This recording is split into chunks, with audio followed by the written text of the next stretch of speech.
ఓం శ్రీ సాయిరామ్. 2019 సంవత్సరం సెప్టెంబర్ నెల సనాతన సారథిలో భగవాన్ శ్రీ సత్యసాయి ప్రబోధమాధుడి నుండి మరికొంత భాగం తెలుసుకుందాం. సాయిరామ్. ప్రశ్న: గరిక పోత చాలు గణనాథు పూజకు అని అంటాం. గరికకు ఎందుకు అంతటి అర్హత సంప్రాప్తించింది? జవాబు: ఒకానొక సమయంలో పార్వతీ పరమేశ్వరులు పాచికలాడుతున్నారు. అందులో ఎవరు ఓడారో ఎవరు గెలిచారో చెప్పడానికి ఒక న్యాయ నేత ఉండాలి కదా. పార్వతి నందీశ్వరుడిని న్యాయ నేతగా ఎన్నుకుంది. నంది ఈశ్వరుడే గెలిచాడని తీర్పు చెప్పాడు. పార్వతికి కోపం వచ్చింది. అప్పుడు నంది: తల్లి, ఈశ్వరుడు నా ప్రభువు, అతడు ఓడితే నేను కూడా ఓడినట్లే కదా. నా యజమాని గెలిచినట్లు చెప్పటం నా కర్తవ్యం అన్నాడు. పార్వతి మరింత కోపంతో: నంది, నీవు నయం కాని రోగంతో వేధింపబడుగాక అని శపించింది. నంది వెంటనే పార్వతి పాదాలపై పడి: తల్లి, నేను చేసింది తప్పే, దయచేసి నన్ను క్షమించి శాప విముక్తి పొందే మార్గం తెలియజేయమ్మా అని ప్రార్థించాడు. పార్వతి కనికరించి: నంది, త్వరలో నా కుమారుని పుట్టినరోజు పండుగ వస్తుంది.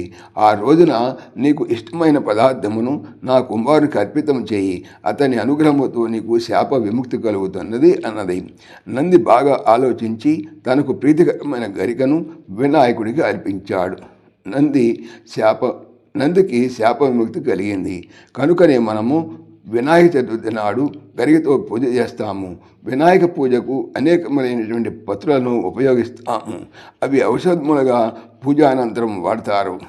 వినాయకుని పూజించే పుష్పాలు తుమ్మిపూలు, జిల్లేడు పూలు మొదలగునవి.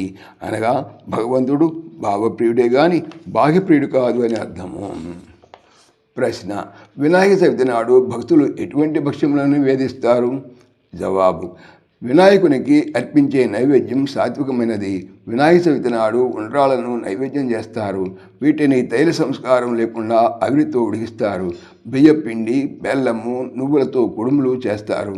ఆవిరితో ఉడికిన కుడుములు అనేక రోగాలను నివారిస్తాయి. బెల్లము వాత పిత్త దోషాలను పరిహారంగా వేస్తుంది.